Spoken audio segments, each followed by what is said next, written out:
Okay, I need you to know that when I suggested that piece of music, I was kidding. I thought, there's no way. I'm so clever, he's never going to play this. Thank you. It was perfect. The summer after I turned 25, my life changed dramatically. Within a month, I got married, I moved to Los Angeles, and I started a graduate degree program. It felt like such an adventure at the time. I got up every morning in our new apartment, feeling confident in the choices I made, my marriage, the move, and the fabulous graduate degree at UCLA School of Medicine. But occasionally, I would wake up in the middle of the night and hear a voice. And it would say something like, "How could you move to this burning trash pile of a city?" Or, "How could you think you could manage this degree program?" Or, "You are such a loser. Everyone knows it." Of course, I wasn't actually hearing a voice, but the thoughts were so harsh and intrusive that it felt like they were coming from somewhere outside of myself. And the message was always very clear. You're just not good enough. You just don't measure up. The situation got a lot worse a few years later when I finished the degree and decided to stop working and stay home with my children instead of continuing on in my science career. "Oh, sure," the voice dripped. "Just throw away your whole education."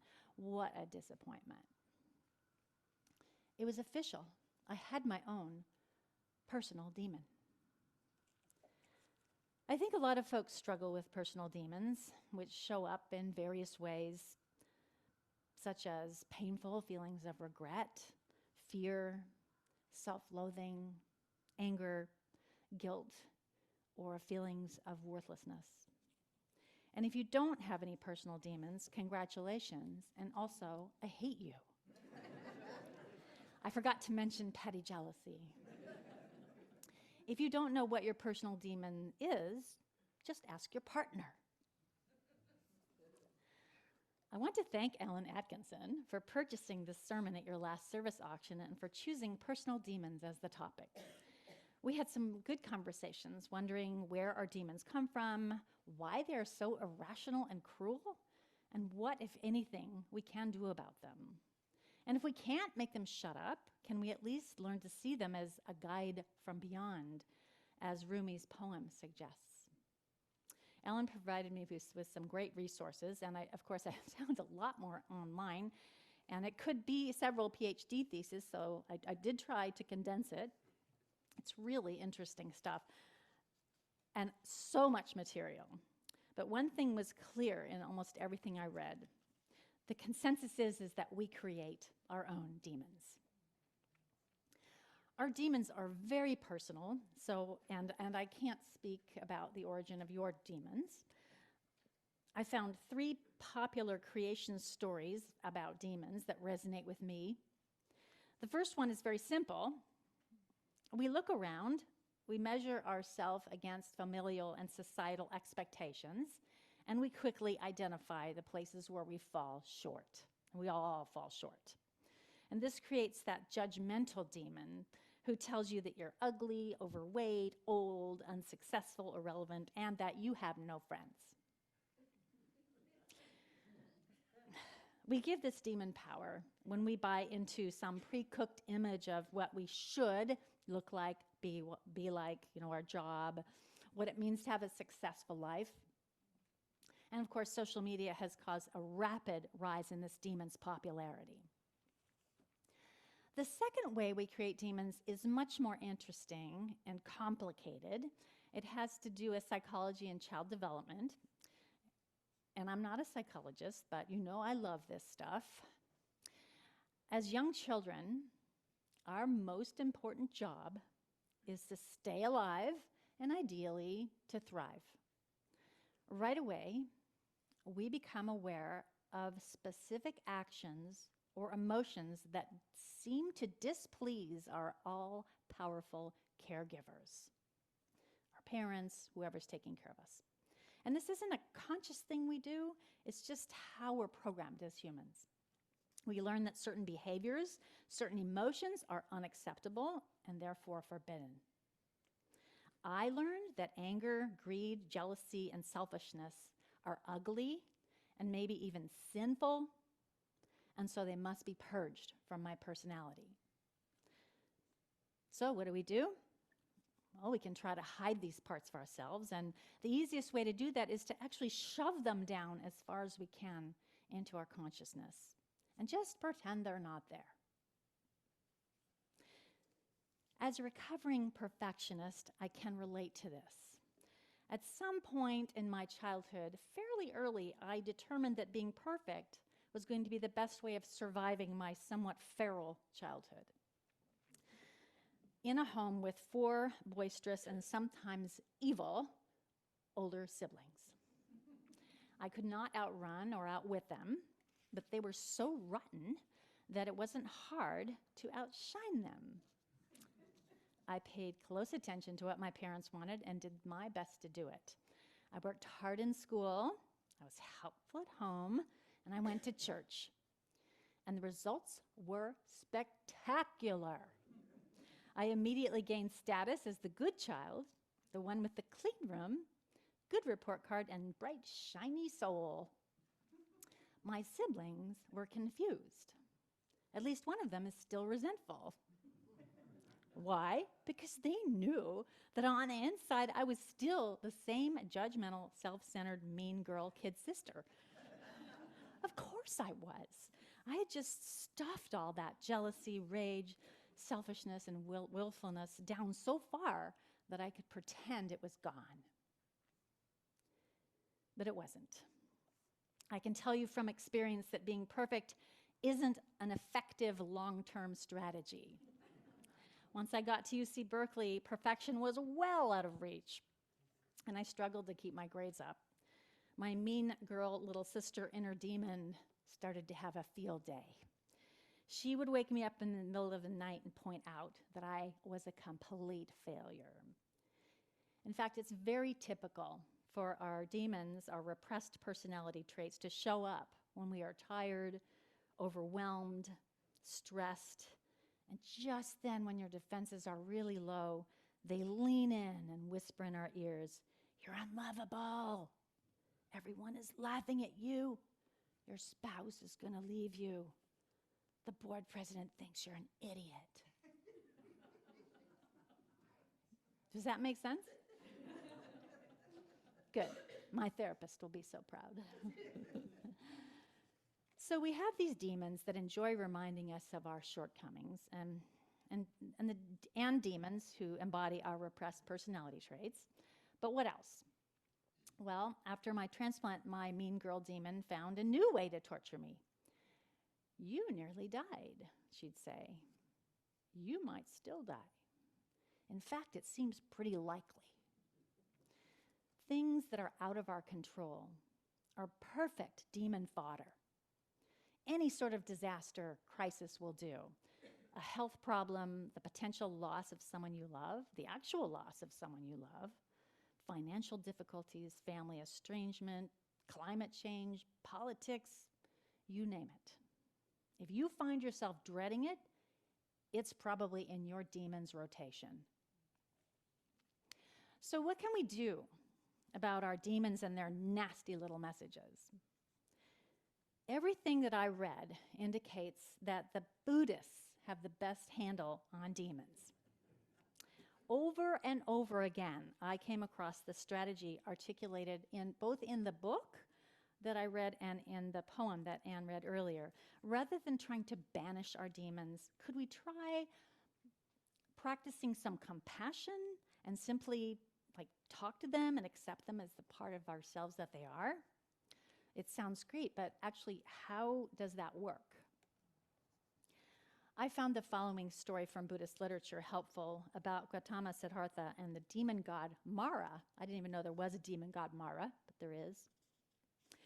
The night before the Buddha's enlightenment, and I'm shortening the story, obviously, the demon god Mara attacked him with every terrible thing he had in his arsenal: lust, greed, anger, doubt, all those things.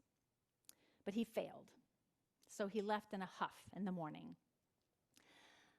But the demon god was only temporarily discouraged. And even after the Buddha had become deeply revered all over India, Mara continued to pop in now and then.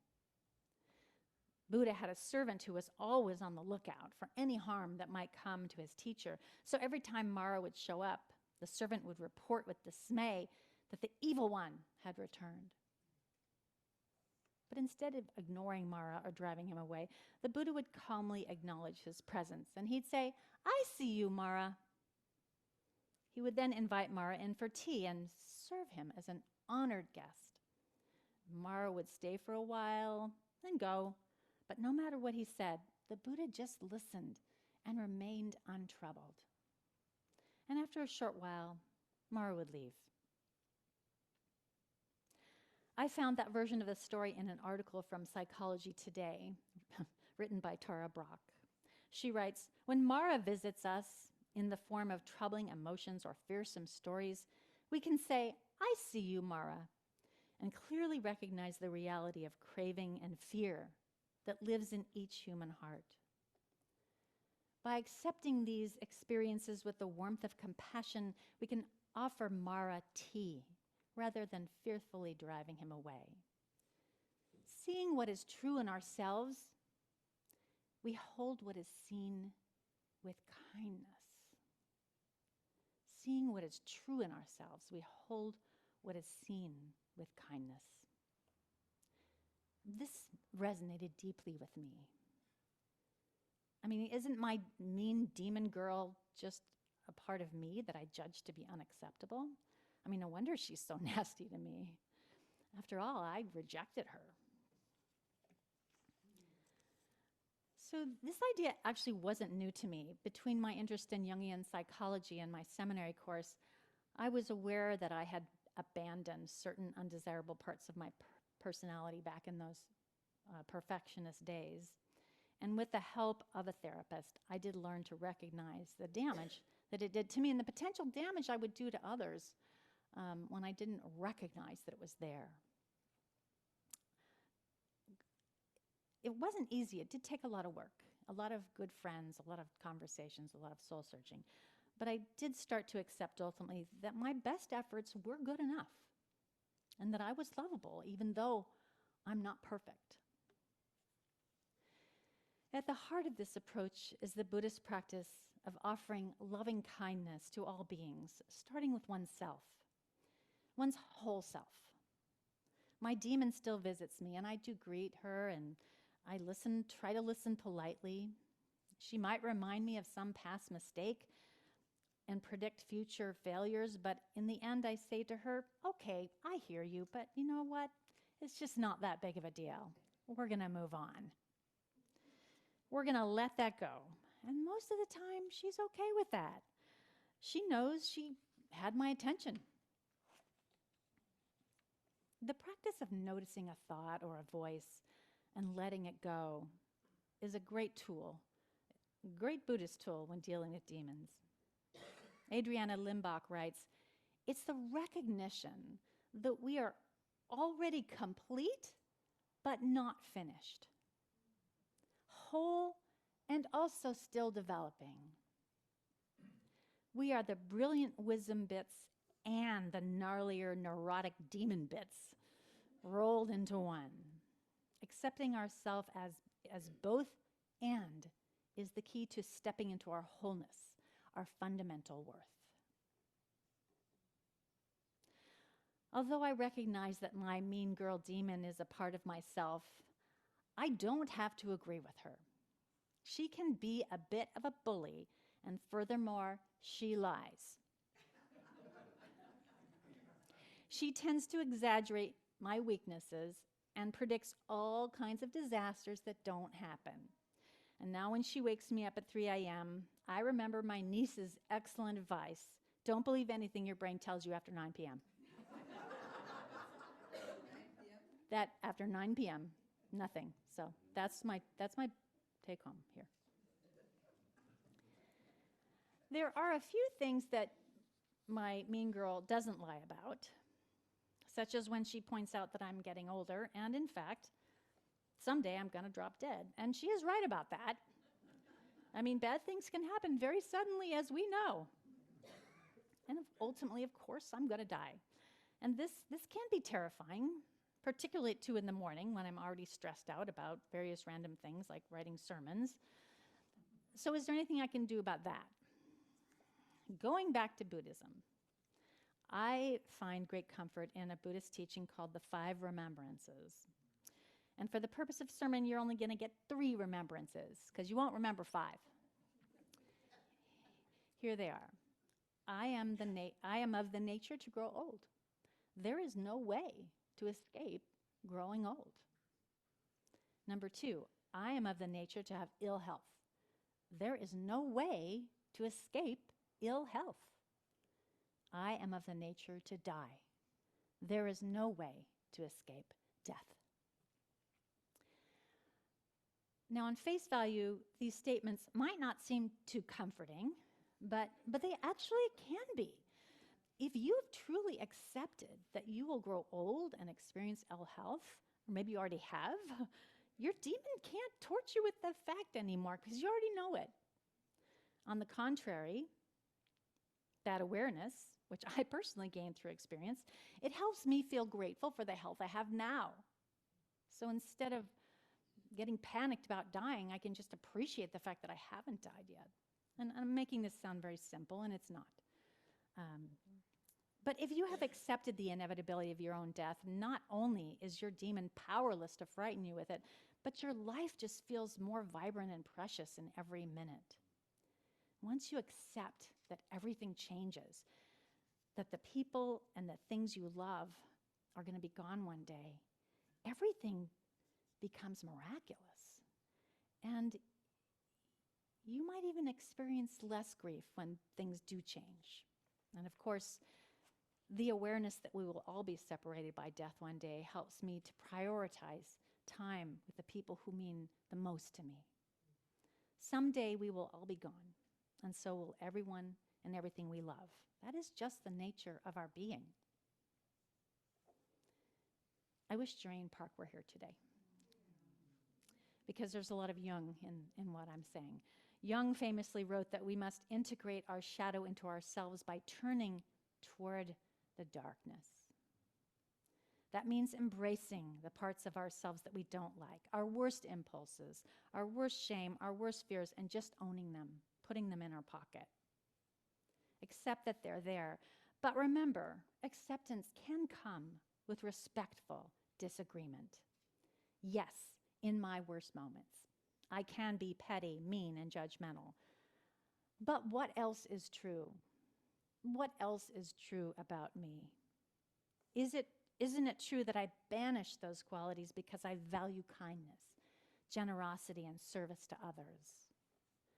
Author Mark Manson points out every demon has its associated angel. And our demons are just the other side of our best qualities. To give up one would be to give up both. We cannot honor the best in ourselves without also honoring what we fear to be the worst in ourselves. Because what we tend to judge as our worst is merely a reflection of what we desire as our very best. So for you, what else is true for you? When your demon comes to tear you down, can you remember to ask that question, what else is true? Are you also kind, devoted, generous, compassionate? I know you are. Our faith teaches us that we have worth even when we act out or have disagreements. Because of course we all do. And when we do, we need to rely on our covenant, our agreements as Unitarian Universalists about how we're going to be together. If you have a personal demon or 2 or 3, I hope you will consider inviting them for tea. But for God's sake, serve decaf.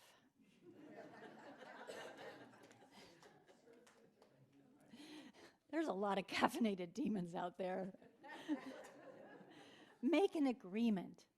You will listen respectfully to what they have to say and ideally take responsibility for them because they're yours. They're your creation. And if they try to frighten you with death, you might try consoling them. Yes, as humans, we all die, and it can be scary, but it's very natural, and our bodies know how to do it. And you won't be alone, because at least you'll have each other. And if your demon tears you down and attacks your self-worth, please respectfully disagree. Call in those personal angels for backup. And if you want, you can tell them that your minister Emerita disagrees too. May it be so, and blessed be.